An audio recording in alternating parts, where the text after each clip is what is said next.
Good morning student, मैं रहीम sir. आज हम वीडियो में बात करेंगे कि स्टेप बाय स्टेप यूपीएससी की प्रिपरेशन के लिए 12th के बाद हमें क्या करना चाहिए। तो सबसे पहले इस वीडियो में लास्ट तक बने रहें। इसमें प्लान बी के बारे में भी बात कर रहा हूँ और पहला स्टेप हमारा यूपीएससी के लिए क्या होगा हम उसकी भी बात कर रहे हैं। तो सबसे पहला यूपीएससी की प्रिपरेशन करने के लिए आपको यूपीएससी के लिए 12th के बाद आफ्टर ट्वेल्थ क्या करना है। तो यहाँ पे मैं आपको सबसे पहले तो यहाँ पे एकेडमिक में बीए में एडमिशन लेना है। बीए ही करना है, चाहे आप पीसीएम से हो, चाहे आप पीसीबी से हो, चाहे कॉमर्स से हो, चाहे आर्ट्स से हो, आपको बीए करना है। अब बीए किन किन सब्जेक्ट से करना है, तो बीए आपको सोशल साइंस से करना है। सोशल साइंस सब्जेक्ट होना चाहिए, इकोनॉमिक्स होना चाहिए, जियोग्राफी होना चाहिए, पॉलिटी होना चाहिए, हिस्ट्री होना चाहिए, इंग्लिश और हिंदी इनमें से कुछ होना चाहिए, उर्दू होना चाहिए। ये सब्जेक्ट इनके अंदर से ही आपके आर्ट बीए के कोई सब्जेक्ट होंगे। साथ साथ जब आप ये आप सब्जेक्ट ले लो तो इनमें से किसी एक सब्जेक्ट पर मास्टरी करेंगे, किसी एक सब्जेक्ट में बहुत अच्छी कमांड करेंगे जिसमें आपको मेंस देना है, यूपीएससी का मेंस लिखना है। उस सब्जेक्ट को बहुत बेसिक से एडवांस तक का प्रिपेयर कर लेंगे। बात करते हैं कि भैया एडमिशन ले लिया, आप यूपीएससी की बात कर रहे हैं। यहाँ पे एक अगेन मैं बोल रहा हूँ, आपको प्रीवियस ईयर के क्वेश्चन पेपर लेना है, प्रीलिम के और मेंस के। प्रीलिम्स और मेंस के लेना है, काई के लेना है, यूपीएससी के लेना है। दिशा पब्लिकेशन का ले सकते हैं या अरिहंत पब्लिकेशन का ले सकते हैं, दिशा का ज़्यादा बेटर है।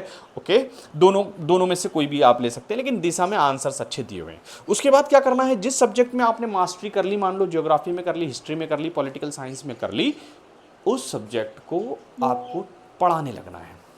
कहीं भी ऑनलाइन प्लेटफॉर्म पे, किसी कोचिंग इंस्टीट्यूट में पढ़ाने लगना है। एमए आपको कैसे करना है, बीए हो गया, मान लो आप एग्जाम भी दे रहे हैं, बीए के लास्ट ईयर में ही आप यूपीएससी की प्रीलिम में अपियर होंगे, फॉर्म डालेंगे, आप प्रिपेयर करेंगे, बाकायदा करंट अफेयर वगैरह सब पढ़ेंगे। कैसे पढ़ेंगे उसको लेके भी वीडियो आऊँगा। आप मान लो प्रिपेयर किया आपने, प्री दिया, प्री निकल गया, मेंस देंगे, मेंस के बाद इंटरव्यू देंगे। मान लो नहीं निकल रहा है, आप डिस्टेंट लर्निंग से एमए कर लेंगे। डिस्टेंस लर्निंग से एमए करेंगे, आपका यूपीएससी चलता रहेगा, यूपीएससी की एग्जाम्स चलती रहेंगी। आप डिस्टेंस लर्निंग से प्राइवेट तरीके से एमए करेंगे, या तो भोज से कर लेंगे, या इग्नू से कर लेंगे, या किसी ऐसे कॉलेज से कर लेंगे जहां आपको फिजिकली वहां जाना नहीं है, क्योंकि आपको यूपीएससी की तैयारी करना है। ओके, अब एमए आप कैसे करेंगे, जिस सब्जेक्ट में आपकी मास्टरी है, जो सब्जेक्ट आप टीचिंग करने लगे हो, उससे आप एमए कर लेंगे। एमए के जस्ट बाद आपको भैया देना है नेट जेआरएफ देना है, या स्टेट लेवल की एग्जाम होती है सेट। ये एग्जाम अगर आप मास्टरी करके देंगे ये ह्यूमैनिटी वाले सब्जेक्ट, तो इनमें मटेरियल अवेलेबल रहता है, आप आसानी से इनको निकाल सकते हैं और आप असिस्टेंट प्रोफेसर के लिए एलिजिबल हो जाते हैं। और अगर आप ये निकालते हैं, यूपीएससी लेवल का आप पढ़ लेते हैं, तो असिस्टेंट प्रोफेसर में भी सिलेक्ट हो सकते हैं आसानी से। यूपीएससी की प्रिपरेशन के साथ साथ ये एक और कैरियर ऑप्शन होता है। अब अगर मान लो आप यूपीएससी की एग्ज़ाम दे रहे हैं और साथ में स्टेट पीसीएस का एग्ज़ाम आता है, तो आप स्टेट पीसीएस में भी अपियर होंगे, स्टेट पीसीएस में पढ़ेंगे प्रिपेयर करके, बिना प्रिपेयर करके नहीं। हाँ, बीए के बाद आपको एकेडमिक डिग्री में एडमिशन नहीं लेना, ताकि आप घर पे बैठ के, लाइब्रेरी में बैठ के, या कहीं भी आपकी कोचिंग इंस्टीट्यूट में बैठ के यूपीएससी की प्रिपरेशन को 5-6 घंटे रेगुलर दे सकें, 5 to 6 आवर रेगुलर दे सकते हैं। मैंने स्टार्टिंग में ही बता दिया कि आप बीए में एडमिशन लेंगे, आप प्री वाईक्यूज़, प्री के और मेंस के खरीदेंगे। हो सकता है आपको कुछ समझ नहीं आए, लेकिन एक चीज़ छोड़ दी मैंने, वहाँ आपको सिलेबस भी लेना है। सिलेबस आप ऑनलाइन ले सकते हैं या किसी भी टेलीग्राम चैनल से डाउनलोड कर सकते हैं, लेकिन हार्ड कॉपी लेंगे ज़्यादा बेटर है। ये हार्ड कॉपी हमेशा आपके साथ बनी रहेगी।